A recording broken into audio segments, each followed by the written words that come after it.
Mario is a man that needs absolutely no introduction, and over this past month, working on the channel, I have made it my obsession to play my way through as many Mario games on the NES as I was physically able to, all in preparation for this video. Today, I'm going to rank every single Mario game that I have played on the Nintendo Entertainment System, from the very worst to the ultimate experience.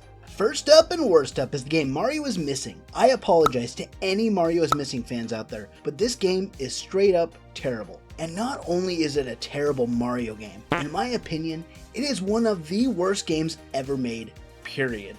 I will give Mario is Missing props for attempting to use a popular character such as Mario to educate kids. It was a noble cause. However, it is incredibly obvious that Nintendo simply licensed out their characters to another company to develop this one. It's something that honestly surprises me, considering how protective they can be of their IP. Mario is Missing is one of the most un-Mario experiences I have ever had. And just to put a dot on this point, you actually play through the game as Luigi.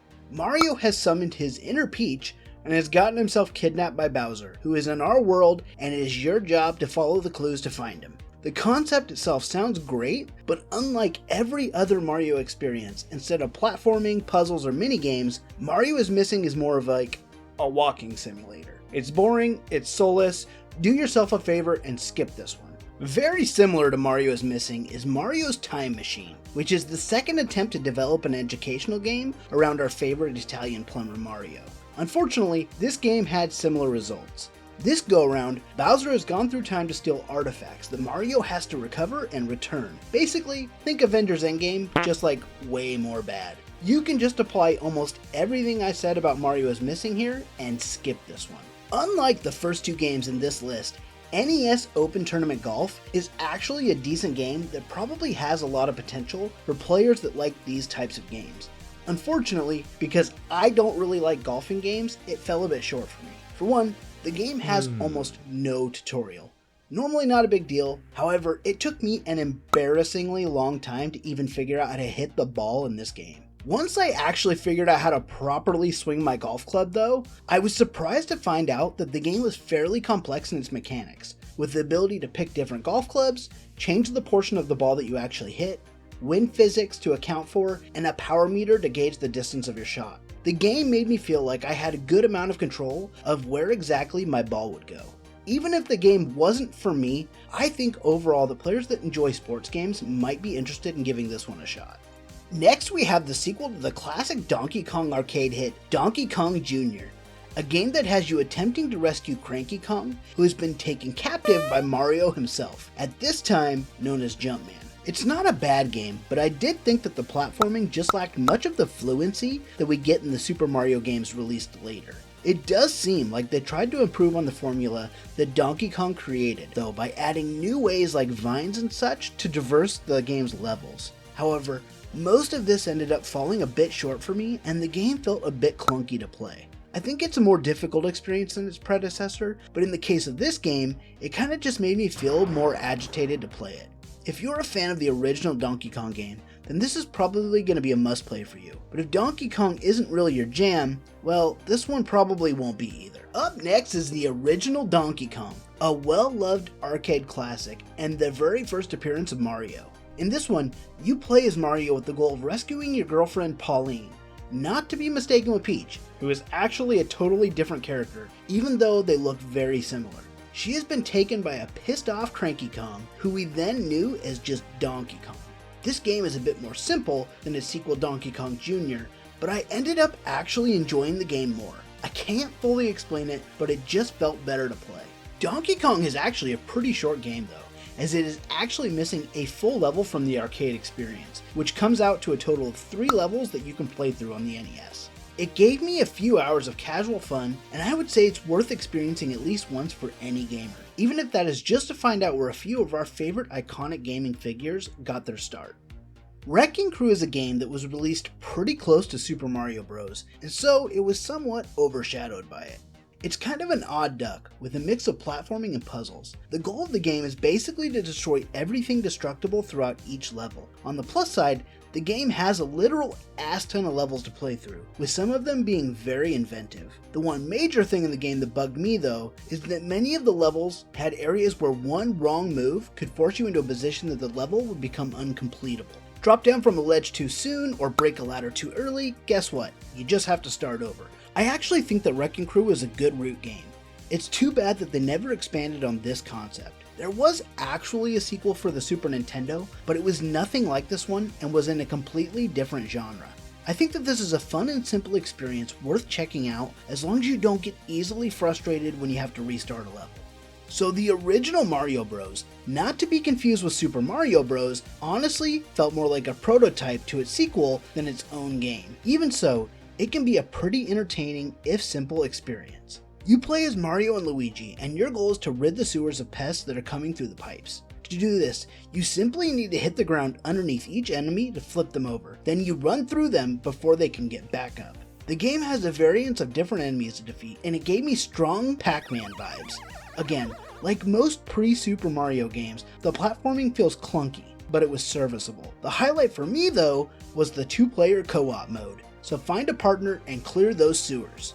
While it wasn't a game I think I will play often, it was simple and fun, especially if you have a friend to share the experience with. It may not be for everyone, but might be worth checking out for any Mario fan. Next up is the game Yoshi, which puts a little spin on the Tetris-style puzzle experience. In this game, you play as Mario, who has to spin plates to match the enemy tiles in pairs of 2 to destroy them. If you can match a top and a bottom Yoshi egg, it will destroy the entire row, a bit like getting a Tetris.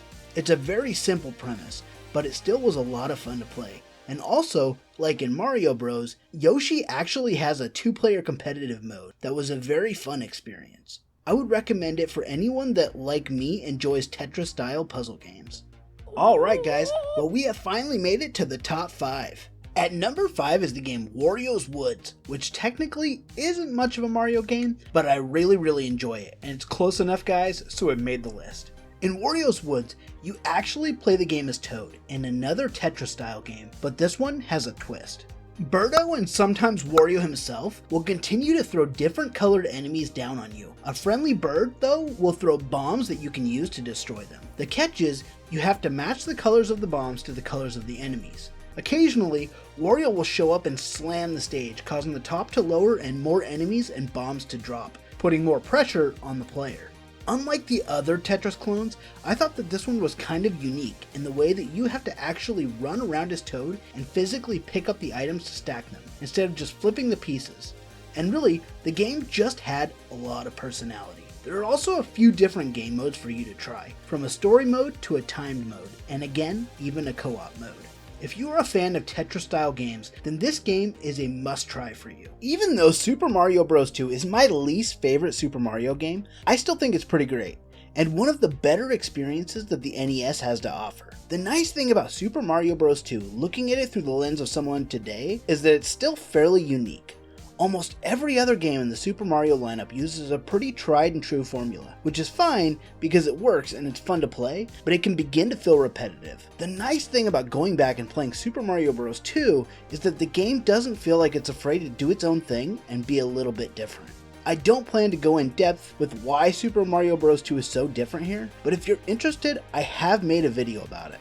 I'll plaster it somewhere on the screen here for anyone that wants to watch it. Regardless, if you have played and enjoyed any other Super Mario game and for some reason you missed this one, give it a shot. You might be surprised.